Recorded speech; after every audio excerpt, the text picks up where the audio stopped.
Two police authorities in Cook County, Illinois, have been fired from their jobs, one of them arrested, because of some of their wrongdoings while they were part of the police department. Now, the case involves a photo that was just recently leaked to the media.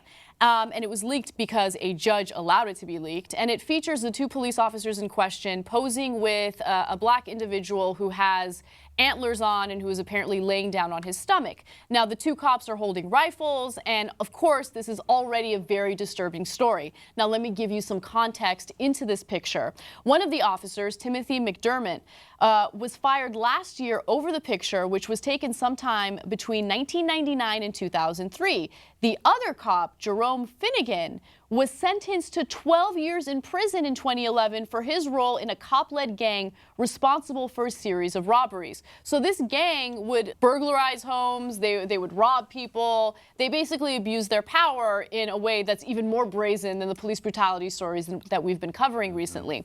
But Timothy McDermott did not have anything to do with that gang, which is why he wasn't arrested for it. He wasn't sentenced for it. However, he's in that photo. So as a result, the police board decided 5-4 to actually fire him. The 4 members of the police board who did not want to fire him recommended suspension, but he did not get that suspension. He got fired. Now, here's what he has to say about that photo. I do remember an incident where I took a photo with Finnigan, and it appears that this is it. Finnigan called me over, told me to get in the picture, and I sat in the picture. The photo was taken, and I went back to the business I was doing that day. I am embarrassed by my participation in this photo. I made a mistake as a young, impressionable police officer who was trying to fit in. Okay, so the picture in and of itself, you know, you look at it and it's disturbing. Is that enough to be a firing offense, Becca? So I think some of the context that we need here is the fact that he was a defendant in 4 other lawsuits and cases prior to this picture, correct? So let me give you the details on that. Yeah. So McDermott was actually a defendant in 4 lawsuits prior to his dismissal. The settlements were huge. Okay, so settlements from those suits cost the city $162,000, which is a lot, but you also have to consider the attorney fees, which were hundreds of thousands of dollars. So McDermott wasn't some innocent guy who randomly decided to pose in this disturbing picture. He's had issues with the police department. Exactly, and not only that, he is the stepson of former Chicago Police Superintendent Thomas Byrne. So to say that he's an impressionable young cop, like, this is someone who was raised within, like, you know, in a law enforcement family. Yeah. So he understands, I would think, how this works. Yeah. Do you know what I mean? And so for me, given that and also the context of the other lawsuits, I'm like, this guy was a bad apple. Yeah, completely. He deserved to get fired. He deserves to get a lot more than this.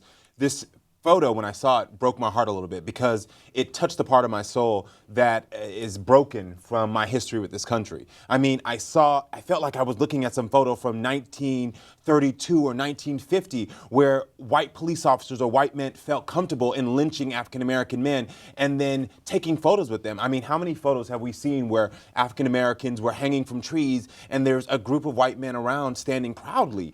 And then to have the antlers, no one's buying that you're an impressionable young man. We've all done stuff because of peer pressure, but there's not one point if I saw a woman getting raped that I would stand next to her and be like, hey, you know, like there's nothing. No. Something in your soul has to tell you this is wrong unless you, because of your history, you feel like this is okay behavior. And now you got caught. Now, the FBI is the organization that actually got their hands on this photo, which is why it was presented in the case against Finnigan, who, of course, was sentenced because of his involvement in that police gang.